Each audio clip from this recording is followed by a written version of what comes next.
Hi, it's Pastor Mark here at Covenant United Methodist Church. And during our Stewardship Month, each Tuesday of the month, we're going to offer a new video related to our theme of stewardship for this year, Brighten Our Light in 2023. There happens to be 5 Tuesdays in November, and there happens to be 5 stewardship dimensions that we can reflect on. I know so often we think of stewardship as purely about, well, how much money we're going to give the church. But stewardship is really about using all of our gifts for God. God has blessed us with what God has blessed us with, and it is ours to be good stewards of in use in the world. And in the United Methodist Church, when a child is baptized, its parents make certain commitments. When a young person goes through confirmation, they make those commitments for themselves. When an adult joins the church, they make those commitments. And everyone who is present for those occasions also recommits themselves to those same commitments. And in the United Methodist Church, there are 5 things that we commit to, one for each Tuesday of this month. We commit to serve God through the church, through the means of our prayers, our presence, our gifts, our service, and our witness. So those are the 5 things we're going to reflect on through the month. How can we be good stewards of these 5 different sort of dimensions of our lives in a way that will help brighten our light in 2023? The first one is prayer. So I want to just offer a few suggestions, first of all, around sort of the mechanics, the hows of prayer, and then a little bit about what we're hoping you will pray for in the year to come, or even starting now if you wish. First of all, about the how of prayer. One of the ways we can be better stewards, of course, is to give ourselves more time for prayer, and to be more disciplined about it as well. Prayer is, for me, is a lot like an exercise program. Anything like that where we want to get in better shape, right? It doesn't happen if we just go about it casually. But it happens when we put a little bit of discipline around it, when we give ourselves a schedule. So I think an important how when it comes to our prayer life is that intentionality. I am going to do this. It helps maybe to write it down for yourself, or to have a partner, an accountability partner, someone that you say, you know what, I'm not doing enough of praying, and this is what I'm committing myself to. And I want you to ask me about this. So that's an important first piece. Well, what are some of the different ways you can sort of arrange your prayer life?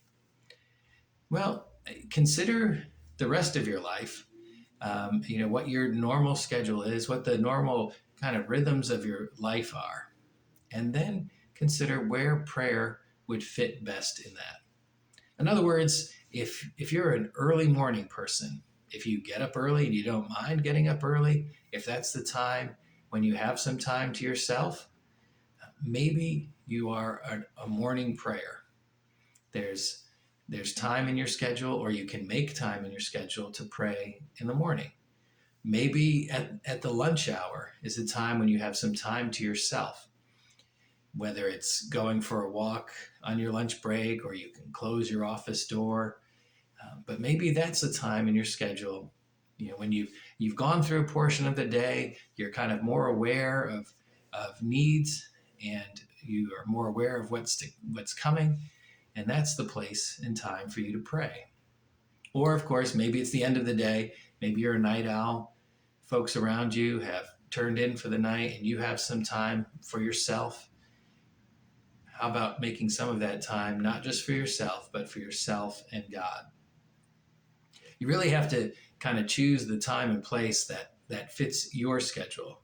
Now, if you're not an early morning person and you set the alarm early to pray, you're just going to doze. I can almost guarantee that. Maybe there are other things in your life that give you times of solitude That can be times of prayer. Maybe you have a long commute. Maybe you're on the bus or the train or in your car for a long period of time with limited distractions. I don't want you closing your eyes and praying while you're driving, but maybe that is an opportunity. Or speaking of exercise, maybe you have a regular exercise routine that gives you time to yourself. If you're a runner or a walker or a treadmill person, instead of listening to music or something like that to distract you from the exercise, use the exercise as maybe a tool to clear your mind so that you can be present with God in that time. It begins, I think, with looking at your own schedule and considering when you can give some time over to God. And now when you've given God that time, how you pray is almost as varied as there are people in the world.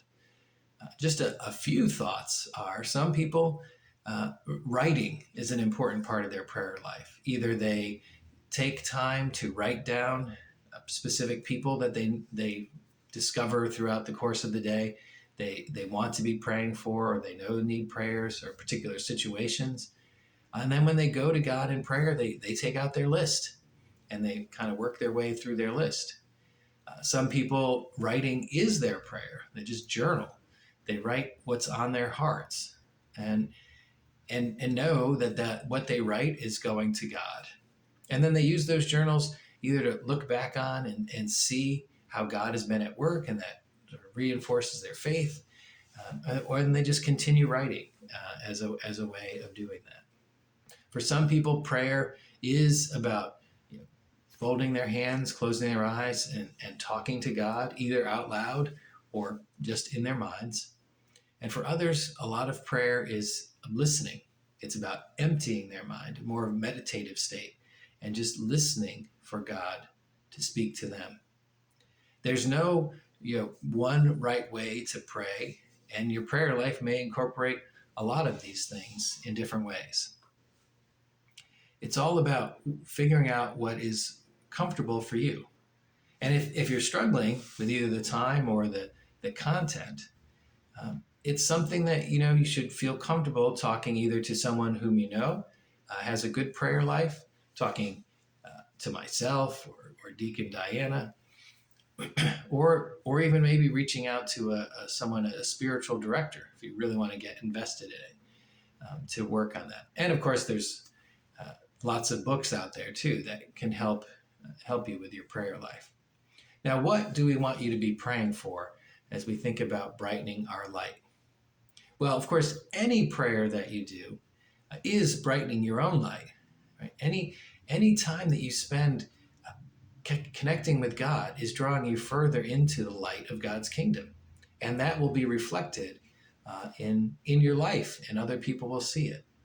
Certainly, when you pray for people in your life, those prayers bond you more deeply with them and bond you more deeply with God, and there is more light reflected in those relationships. So praying for the people around you is certainly one thing. What we would like you to encourage you and challenge you a bit is to pray beyond your regular circle. Pray for strangers. Pray for people that you don't really know, but maybe you encounter quite regularly. Do you see the same person at the grocery store every week? And maybe you know their name, maybe you don't. But could you pray for them? Pray for people who are in your life that you do not connect with. Your relationship with them is a little prickly or non-existent. Pray for them. Pray for larger situations in the community and in the world. Now, if you spend your time in prayer for a situation happening halfway around the globe, the people there may not know that you personally are praying for them. But again, every moment that you spend in prayer with God, all the connections of that prayer are all becoming more bright with God's light. I do want to encourage really praying for people that you're not really sure how you might reach them for Jesus Christ. Right? We all have some people in our lives that we know it would be great if they were better connected to God. But we just don't know what we can do to make it happen. We've maybe fallen into a pattern that for us to say something now or to do something just feels like it won't work. But that doesn't mean we give up on praying for them.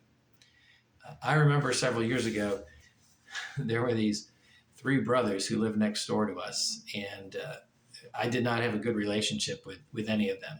I was the grumpy neighbor who was perpetually telling them to stop doing things that were destructive to my property or to the church's property. They had not treated one of my kids very well. Had to get on them about that as well. And at the same time, of course, I know that these are kids that need a relationship with God. But I just couldn't see how that would ever happen through me because there was so much tension in that relationship. So I prayed for them. I prayed to God, not knowing how God may work on them, how or if at all God could work through me or anything. And so what happened? Well, we had initiated something at our church that brought them into slightly better connection with me, but more importantly, it connected them with someone else at the church who was able to involve them in a program at our church. And even beyond that, just through other things in their lives, they became more connected at the same time with another church in our neighborhood. And I believe that my prayers for them are part of what opened up these doors. I also know that these prayers also reduced the tension, at least in my end, that my heart was more open to them, was more forgiving of them because I was praying. So I want to encourage that kind of impossible prayer. People in your life that you just think, I don't know what to do with these folks and my relationship with them. Well, don't pray so much about the relationship, but just pray about their relationship with God. And maybe you'll have a part to play in that. That will be obvious or maybe not so obvious. And then when it comes to the church, what we're asking for you to be good stewards of your prayer time and how you can help the church. Well, when we talk about brightening our light, we're talking about that as individuals and as the body of Christ together. We are to be the light of Christ in the community.